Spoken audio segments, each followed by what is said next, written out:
The deputies stepped out of their cruiser, boots grinding against the loose stones. One tugged at his belt, throwing me a wary glance, while the other leaned in to catch the woman's high-pitched accusations. "He forced his way onto my land," she shrieked, clinging to the fence as though she were the wronged party. We were scared out of our minds when he appeared without warning. "Drop your location in the comments. Let's see how far this story reaches around the world." I nearly laughed, but fury pressed the sound back down. My land. This cabin had been mine for ages. Every plank hammered, every shingle laid, every sapling planted at the edge of the yard bore my sweat. And yet, here I was, treated as though I were trespassing. One deputy closed the distance. "Sir, I'll need to see your identification. Step over this way." Behind him, the gathering of party guests gawked, murmurs darting like sparks. A few had their phones out, already filming, waiting for the spectacle of me being hauled off. My hands shook as I fished for my wallet, not from dread of the law, but from the sting of standing accused outside the home I built. The woman edged nearer to the deputies, dropping her voice, but not enough to shut me out. "I told you he's been skulking around before. He's unstable. Please remove him." That was the instant my restraint gave way. I passed over my ID, locking eyes with her. "You sure you want them running my name?" For the first time, her smug composure cracked, her smirk slipping. She had no idea who I really was, or what would surface once the deputies pulled my record. And when they did, the entire situation was about to twist in a way none of them expected. The taller deputy tilted my license under the glare of the afternoon sun, squinting as he traced the details. His partner tapped rapidly at the screen mounted inside their SUV. Across the yard, the woman folded her arms with a triumphant smirk, leaning toward one of her guests. "Finally," she whispered, "this intruder's getting hauled away." Seconds crawled by. The onlookers chuckled, lifting their glasses as though this spectacle were part of the party's entertainment. My fists coiled, but I kept myself steady. I'd learned long ago, never blow up first. Let them bury themselves. Then the deputy frowned.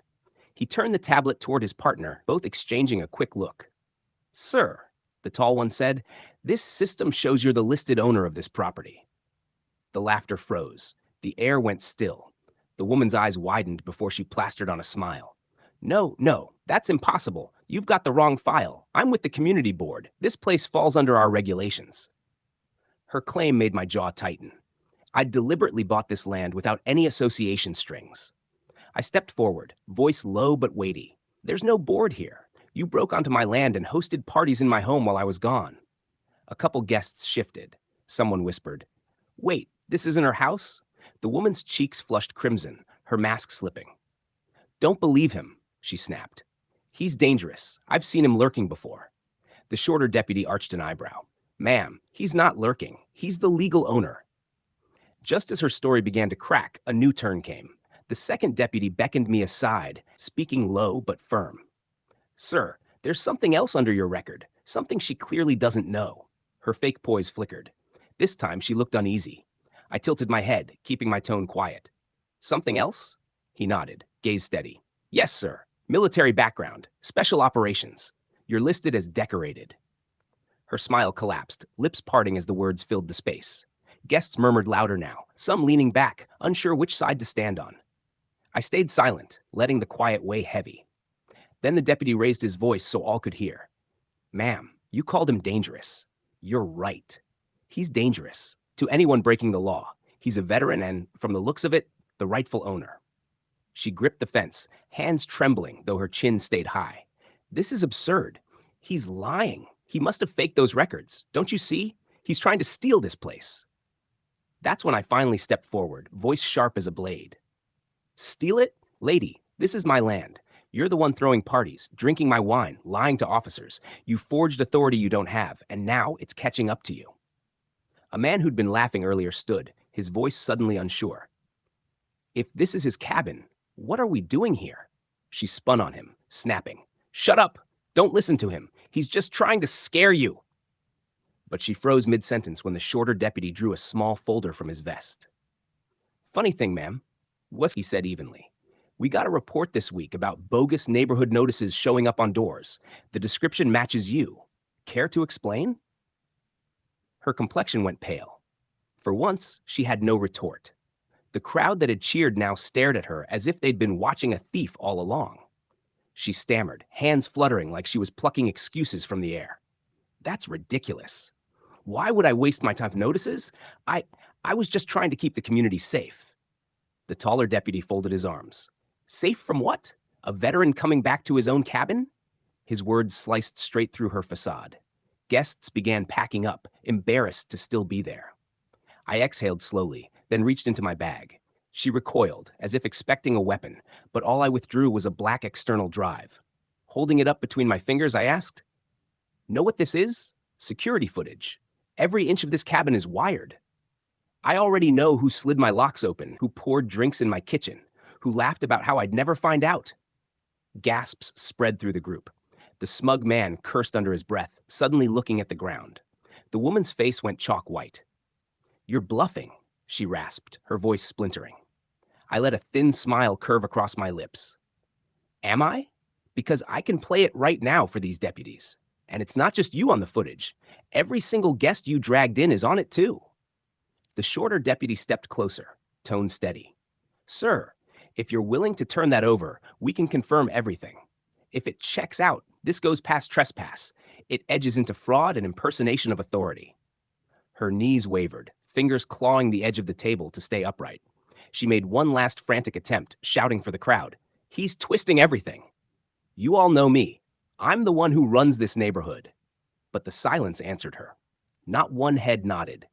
The same people who once cheered her on now looked at her as if she carried poison. I leaned forward, my voice sharpened to a whisper meant to cut. You said I don't belong here. Truth is, you're the intruder. And tonight, everyone finally sees it. The taller deputy gestured for the drive. I handed it over. His partner slotted it into the cruiser's system. Within moments, the dash screen flickered with footage. The woman unlocking my cabin door with a stolen key, ushering her guests inside like it was her club. The gasps became outrage. A woman at the table pressed a hand to her mouth. You told us this was yours, she whispered, eyes wide. You lied. The smug man cursed louder this time, standing so abruptly his chair rattled. You dragged me into this? Do you have any clue what kind of charges this is? The woman's eyes darted like a trapped animal. She tried to snatch up a wine glass to act casual, but her hands trembled so violently it shattered against the deck. That doesn't prove anything, she shrieked. The video's fake. But then the footage switched angles, her plastering a fluorescent notice on my door, scribbling a made-up title under her name. The deputies froze the frame, zooming in on her handwriting. The shorter one turned, his voice hard as steel. Ma'am, this isn't a neighborly squabble. This is forgery and trespassing, and if you've been taking favors or money under false authority, that's arrest level. One guest threw down his napkin with disgust. She conned every one of us. She backed away, shaking her head, voice cracking. No, you don't understand. I was protecting this neighborhood. But the red and blue flash painted her eyes wide with panic as the deputies closed in. For the first time since stepping back onto my soil, I felt the tide shift. Folding my arms, I whispered just loud enough for her, it's over. Radios crackled. One deputy reached for cuffs, but she spun and bolted toward the dock, heels hammering wood. Guests shouted, some telling her to stop. She glanced back once, desperation twisting her features. You'll regret this. You don't know who I am. I stepped forward, voice calm and final. We know exactly who you are. The shorter deputy caught her halfway down the dock. She fought to wrench free, but his grip clamped around her wrist. The metallic snap of cuffs echoed over the water. Guests stood frozen, shame written on their faces. A few slipped away quietly. The smug man muttered bitterly, Unbelievable. She dragged us into this mess before storming off. I walked past the spilled wine and shattered glass, boots heavy not from dread, but from the weight of reclaiming what was mine. The taller deputy met me at the steps, tone firm yet respectful. Sir, we'll need you tomorrow to file an official report, but tonight, she's not coming back here. For the first time that evening, I let myself smile. That's all I wanted. My home back. She shrieked one last time as they pushed her toward the cruiser. This isn't finished. I'll sue him. I'll sue all of you. But her voice cracked under the flashing lights. No one believed her anymore. As the car door slammed shut, I stood on the porch and let out a long, steady breath. The cabin settled into stillness again, broken only by the soft hush of waves against the shore.